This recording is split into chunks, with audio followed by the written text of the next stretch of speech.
नमस्कार विद्यार्थी मित्रांनो, इथे आपण 7व्या युनिट मधलं पहिले सेशन आपण सुरू करणार आहोत. तर बघा, आता कुठलाही टाइमपास न करता लगेच आपण सेशनला सुरुवात करू.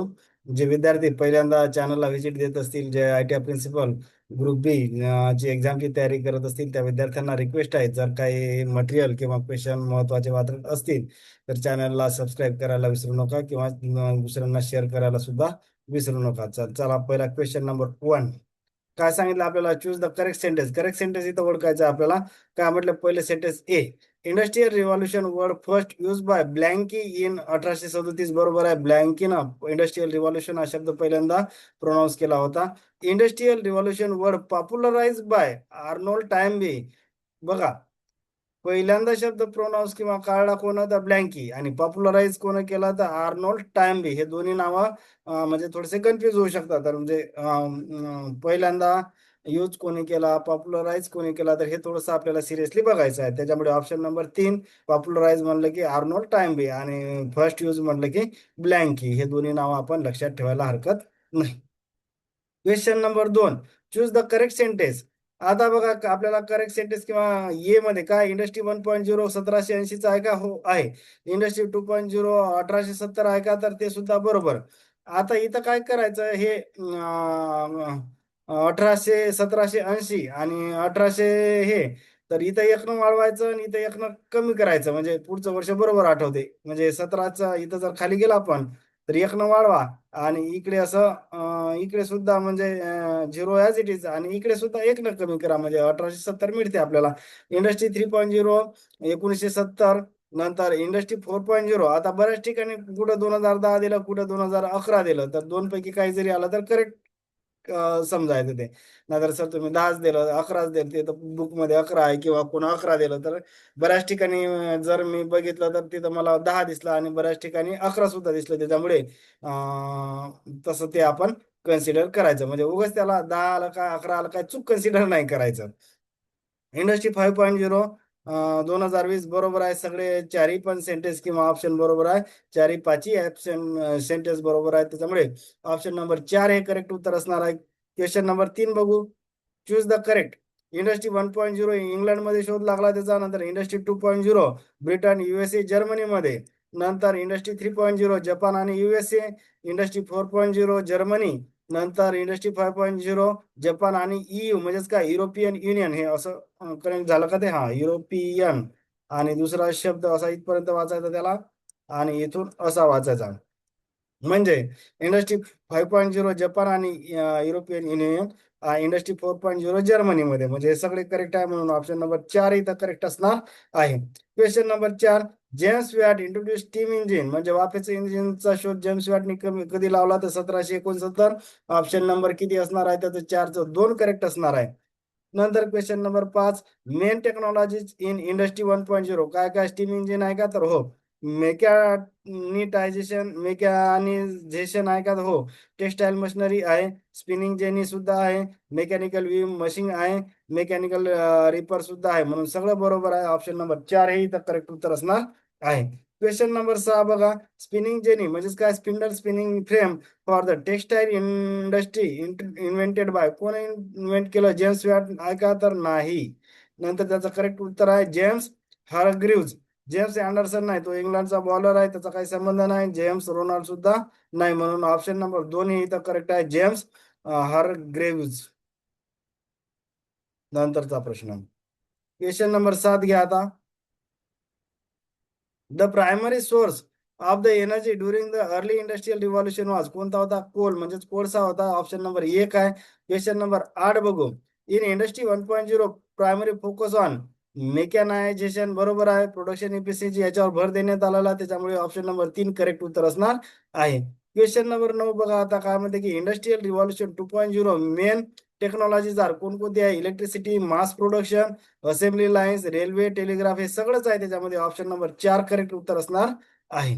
क्वेश्चन नंबर 10 बघा आता. Industrial revolution 2.0 primary focus on mass production होतं का? तर आहे. स्टँडर्डायझेशन आहे, इलेक्ट्रिफिकेशन आहे, कारण की इलेक्ट्रिसिटीचा शोध आला ना तिथंच. डिव्हिजन ऑफ लेबर बरोबर आहे. ऑप्शन नंबर 4 करेक्ट उत्तर असणार आहे. क्वेश्चन नंबर 11 बघा आता. इंडस्ट्रियल रिव्होल्युशन 3.0 मेन टेक्नॉलॉजीज कोणकोणत्या आहे? इलेक्ट्रॉनिक्स आहे, आयसी ज्याला इंटिग्रेटेड सर्किट हे सुद्धा आहे, कम्प्युटर सुद्धा आहे, रोबोटिक्स आहे, पीएलसी प्रोग्रामेबल लॉजिक कंट्रोलर हे सुद्धा आहे, सीएनसी कम्प्युटर न्यूमेरिकल कंट्रोल हे सुद्धा, मशीन हे सुद्धा आहे, ऑटोमेशन, आयटी इन्फॉर्मेशन टेक्नॉलॉजी हे सगळ्या गोष्टी आहेत. त्यामुळे ऑप्शन नंबर 4 हे करेक्ट उत्तर असणार आहे. Question number 12.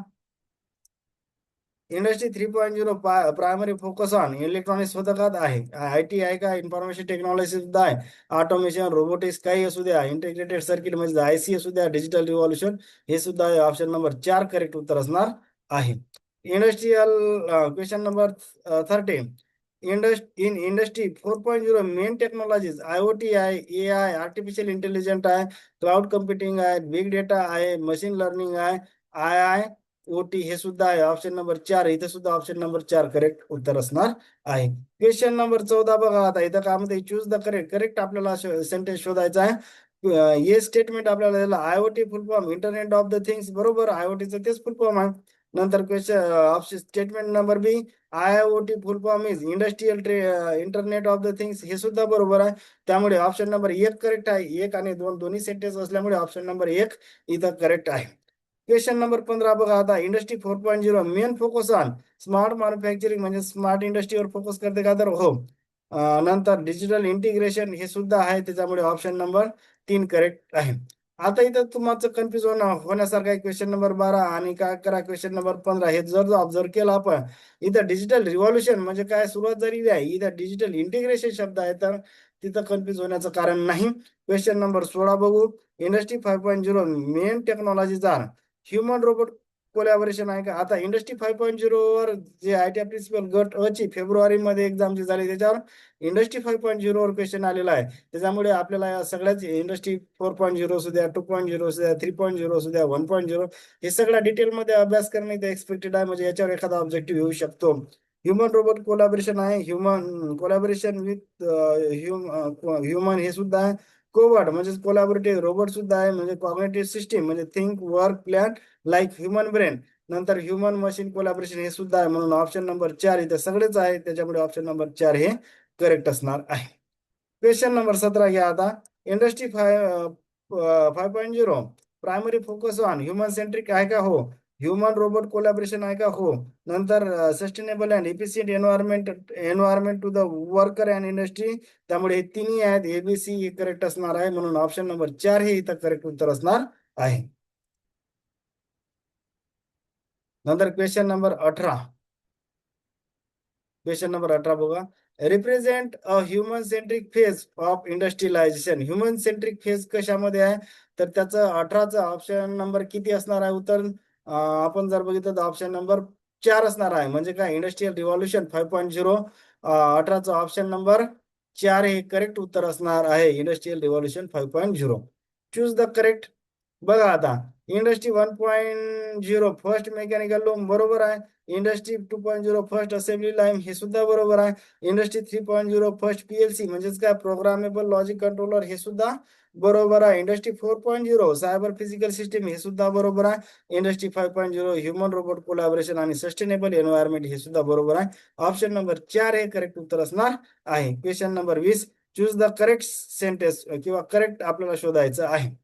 बघा आता. Industrial 1.0 steam engine textile machinery होती का त्याच्यामध्ये? हो. इंडस्ट्रियल 2.0 मध्ये काय electricity assembly line mass production आहे का? तर हे सुद्धा करेक्ट आहे. Industry 3.0 electronics IT computer automation robotics हे सगळं इंडस्ट्री 3.0 मध्ये आहे. Industry 4.0 IoT AI ML big data cloud computing हे सुद्धा इंडस्ट्री 4.0 मध्ये आहे. त्याच्यानंतर इंडस्ट्री 5.0 मध्ये काय machine human robot collaboration sustainable and efficient work environmental to the worker हे सुद्धा बरोबर आहे. त्याच्यामुळे ऑप्शन नंबर 4 हे करेक्ट आहे. आता क्वेश्चन नंबर 20 हा फार एकदम महत्वाचा आहे. यातलं काहीतरी एक्झाम मध्ये कुठेतरी सिम्टस इंडस्ट्री 1.0 चे देतील, 2.0 चे देतील, 3.0 हे आपल्याला बरोबर लक्षात घ्यायचं आहे. क्वेश्चन नंबर 21 आता. म्हणजे आपण काय केलं की इंडस्ट्रियल 1.0 ते 1. इंडस्ट्री 1.0 ते 5.0 पर्यंत आपण जवळपास 20 प्रश्न म्हणजे क्वेश्चन एक्झाम मध्ये आला तर आपल्याला याच्यातला सापडला पाहिजे. या अँगलला ते बनवलेलं आहे. आता question number 21. Poverty line is a imaginary line for threshold किंवा cut off income to per purchase basic need. हे तर परचेस कंटिन्यू शब्द आहे, चुकून असा झाला हा. म्हणजे परचेस बेसिक नीड, तर त्याला काय म्हणायचं असते की पॉवर्टी लाईन म्हणजे काय, कशाचा थ्रेशोल्ड असतो, मिनिमम इन्कमचा असते ना तो. म्हणजे ऑप्शन नंबर 21 किती असणार आहे, तर 1 नंबरचा ऑप्शन असणार आहे. क्वेश्चन नंबर 22 बघू लगेच. Question number 22. Poverty line in India based on income लेवलवर असते का? भारतात नाही. इन्कम लेवल आणि एमपीसी याच्यावरही नाही.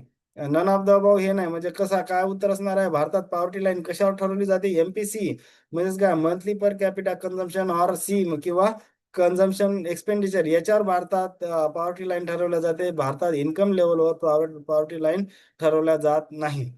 क्वेश्चन नंबर 23 बघा. Poverty estimation in India is carried out by, कोण कॅरीड आउट करते? तर नीती आयोग टास्क फोर्स हे कॅरीड आउट करते. Question number 24.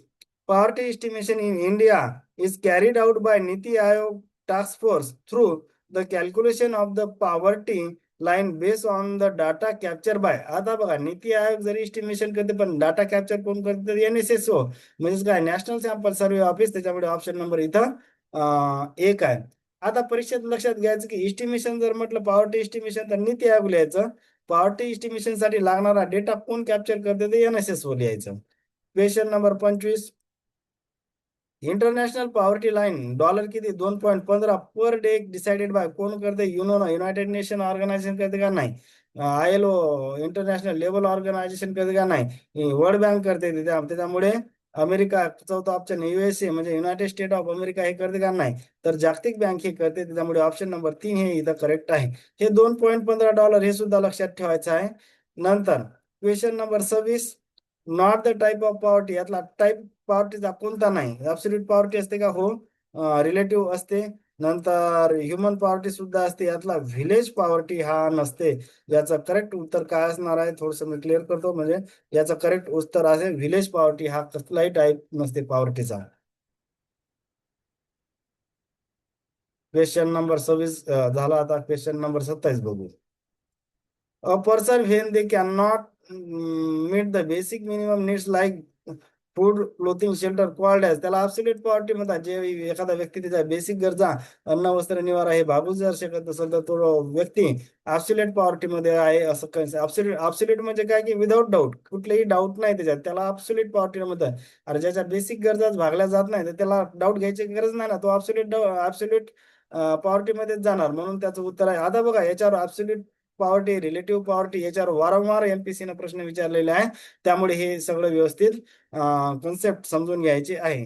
ऍब्सोल्यूट पॉवरचा कन्सेप्ट काय आहे की त्याची बेसिक मिनिमम गरज भागत नाही. ऍब्सोल्यूट म्हणजे काय, विदाऊट एनी डाऊट, तर त्याला आपण ऍब्सोल्यूट पॉवर म्हणतो. कारण की त्याच्या बेसिक गरजाच भागत नाही, तर डाऊट घ्यायची गरजच नाही ना पॉवर्टीवर, तर तो ऍब्सोल्यूट पॉवर्टी मध्ये जाणार आहे. In India power in India for poverty measurement method use, कोणती असते भारतात? ऍब्सोल्यूट पॉवर्टी असते. Option number 1. आता हाच सुद्धा क्वेश्चन आयोगानं खूप वेळा विचारलं की भारतात कोणती पॉवर्टी यूज करतात? भारतात ऍब्सोल्यूट पॉवर्टी यूज करत असतात. 28चा आन्सर नंबर 1 येणार आहे. द टर्म ऑफ SCR म्हणजे head count ratio related to, कशाच्या रिलेटेड आहे? तर ऍब्सोल्यूट पॉवर्टीच्या रिलेटेड हेड काउंट रेशिओ ही टर्मिनॉलॉजी आहे. क्वेश्चन नंबर 30 बघू आपण. नंबर ऑफ पीपल म्हणजे BPL category divided by total population into 100 called as, त्यालाच काय म्हणतो आपण? SCR हेड काउंट रेशिओ म्हणतो. PCR, ACR, MCR असं काही नाही. म्हणून SCR म्हणजेच काय, हेड काउंट रेशिओ त्याला आपण म्हणत असतो. Question number 31. A person is in when they are poor compared to other in their society even if their basic needs are not met called as, काय म्हणायचं आहे? अ पर्सन इज इन, तो कोणत्या relative poverty मध्ये असतं? Relative, जेव्हा जेव्हा relative शब्द येत असते ना, तर कधी म्हणजे रिलेटिव्ह शब्द कुठेही येऊ द्या, तिथं कंपॅरिझन दोन गोष्टीमध्ये असणार आहे. त्यामुळे कन्फ्युज होण्याचं कारण नाही. इथं काय दोन गटात कंपॅरिझन केलेलं आहे ना, त्याच्यामुळे काय झालं की तो रिलेटिव्ह पॉवर्टी असणार आहे. क्वेश्चन नंबर 32 बघू आता. To measure the income inequality poverty method use, कोणती पॉवर्टी मेथड यूज करतात? इन्कम इक्वॅलिटी म्हणजे आर्थिक विषमता मेजर करण्यासाठी रिलेटिव्ह पॉवर्टी मेथड ही यूज करत होतात. क्वेश्चन नंबर 32 चा ऑप्शन नंबर 2 हे करेक्ट उत्तर असणार आहे. थोडस क्लिअर करतो. क्वेश्चन नंबर 33 घ्या.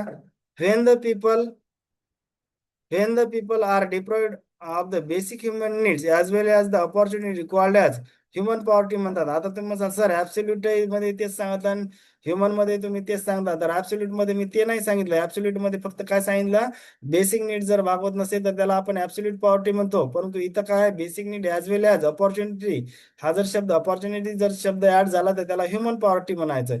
म्हणजे बेसिक नीड्स प्लस अपॉर्च्युनिटी दोन्ही पासून तो वंचित राहत असेल तर तिथं ह्युमन पॉवर्टी असं म्हटलं जाते. क्वेश्चन नंबर 34 बघा आता. Human poverty concept use in develop कंट्रीमध्ये भारतात यूज होत नाही, तर ते डेव्हलप कंट्रीमध्ये ह्युमन पॉवर्टी नावाचा कन्सेप्ट यूज होते. नंतर क्वेश्चन नंबर 35 बघा. To measure the relative poverty curve use, कोणकोणते कर्व यूज करतात? लॉरेन्स कर्व यूज होतो, गिनी कोएफिशियंट कर्व यूज होतो आणि इन्कम क्विंटाइल हा कर्व सुद्धा यूज होतो. ऑप्शन नंबर 3 हे करेक्ट उत्तर आहे. क्वेश्चन नंबर 36 बघा. shows how much country's total income poorest people, middle class people and rich people have. हे कोण शो करत असते की बाबा त्या टोटल इन्कम पैकी पुअरेस्ट पीपलचं इन्कम किती आहे, मिडल क्लास लोकांचं इन्कम किती आहे आणि रिच पीपल लोकांचं इन्कम किती आहे, हे कोण ठरवते? तर लॉरेन्स कर्व ठरवते. ऑप्शन नंबर 1 हे करेक्ट उत्तर आहे. Question number 37. Gini coefficient is the number that measure the income in the country. काय करते ते गिनी कोएफिशियंट? इक्वालिटी, इन्कमची इक्वालिटी मेजर करते का? तर नाही. काय करते? इन्कमची इनइक्वालिटी मेजर करते. म्हणून ऑप्शन नंबर 2 आहे. 37चा ऑप्शन नंबर 2 हे करेक्ट उत्तर असणार आहे. क्वेश्चन नंबर 38 घ्या आता. काय सांगते 38 मध्ये? गिनी कोएफिशियंट रिप्रेझेंट बिटवीन, कुठून कुठपर्यंत रिप्रेझेंट असते गिनी कोएफिशियंट? ऑप्शन नंबर 2 0 ते 1 असते. गिनी कोएफिशियंट 0 इंडिकेट्स काय करते? 0 जर असत गिनी कोएफिशियंट तर त्याला काय म्हणतो की तो परफेक्ट इक्वॅलिटी आहे. तर त्याच्यामुळे ऑप्शन नंबर 1 आहे. आता गिनी कोएफिशियंट 1 जर असेल तर तो काय असणार आहे? परफेक्ट इनइक्वॅलिटी आहे. म्हणजे किती नसणार आहे? असं ऑप्शन नंबर 2. म्हणजे आता बघा, हे फार जर कन्फ्युज झालं तर हे 1 आणि हे आय असा मिळता जुळता दिसते. त्यामुळे गोंधळ होण्याचं काय, 1 असला की इनइक्वॅलिटी आहे, 0 असला की इक्वॅलिटी आहे. होप करतो की बऱ्याच गोष्टी फास्ट मध्ये घेतल्या. काही समजलं असेल तर चॅनलला लाईक, सबस्क्राईब आणि शेअर करायला विसरू नका. थँक्यू.